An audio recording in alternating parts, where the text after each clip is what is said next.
Hello, and welcome to Falcon TV News. Today is Monday, April 27th, 2020. I'm Autumn along with the rest of the FTV crew. Today we turn our stories back to the virus.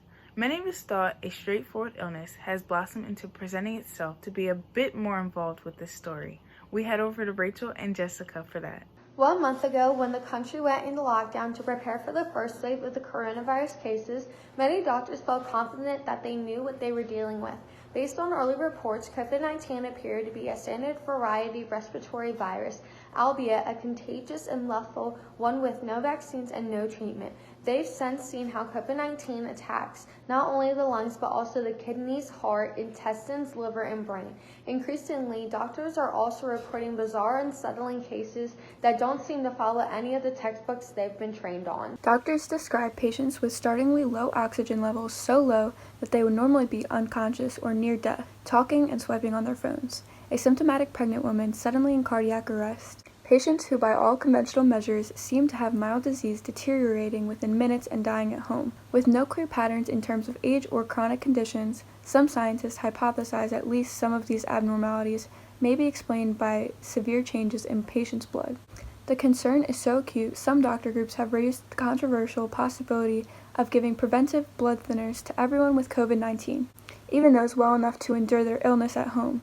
Blood clots, in which the red liquid turns gel-like, appear to be the opposite of what occurs in Ebola and other hemorrhagic fevers that lead to uncontrolled bleeding. But they actually are a part of the same phenomenon and can have similar devastating consequences. It sounds as if there is much more to the virus that needs to be discovered. There is another condition that may be related to the COVID-19.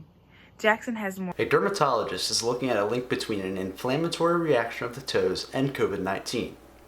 A teenage patient's foot, as pictured on April 6, 2020, 3 days after the onset of the skin condition being informally called COVID toes. Notice the dusky hue to the discoloration? Northwestern medicine dermatologist Dr. Amy Paller said she has seen images of about 30 cases of this condition, which has received the informal name of COVID toes. The condition has also sometimes appeared in fingers. Paller is calling for more testing on the condition so doctors can learn more about the link between the potential symptom and COVID-19.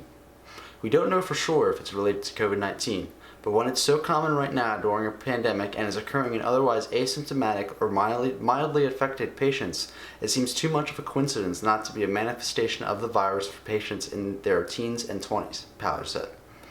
Paller also realizes while the symptom may be more rampant than some realize, COVID toes appear to resolve spontaneously.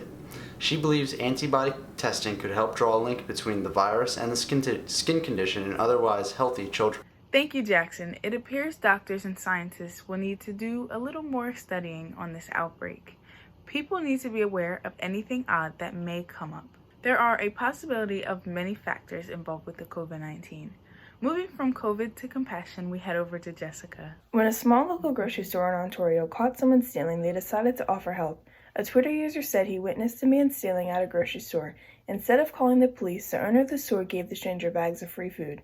That grocery store turned out to be Central Fresh Food Market in the Kitchener. And after hundreds of people replied to the post, Central Fresh Market took to the platform to share their side of the story, wanting them to know that they were simply helping someone in need. Many are very fortunate to not worry about their next meal. The company wrote on Twitter the decision to help the person in question has had a far-reaching impact on the community and hope that this will influence at least one person into a random act of kindness. In these times, it may seem that people are helping others where they can. And speaking of help, it is important to be thankful for what one has. And for our next health tip, we go over to Jada. For today, we look at health tip number 10. Keeping a gratitude journal or a log to help you reflect on all the things that are good in your life. Being grateful for your blessings cancels out negative thoughts and worries. Use these journals to savor good experience like a child's smile, a sunshine-filled day, or good health. Don't forget to celebrate accomplishments like mastering a new task or a new hobby. When you start feeling stressed, spend a few minutes looking through your notes to remind yourself what really matters. Always helpful to take stock in the good things. Last week we looked at the arts, and we continue to do the same this week with the art class. Dakota has more. Often at school, when one walks down the halls, they can see the talent, vision, and skills of our students. Well, we may not be at school, but it doesn't stop us from showing off their work. Today we look at the AP student.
Nice work to all students and their work. So from everyone at Falcon TV, stay safe, stay clean, and stay quarantined.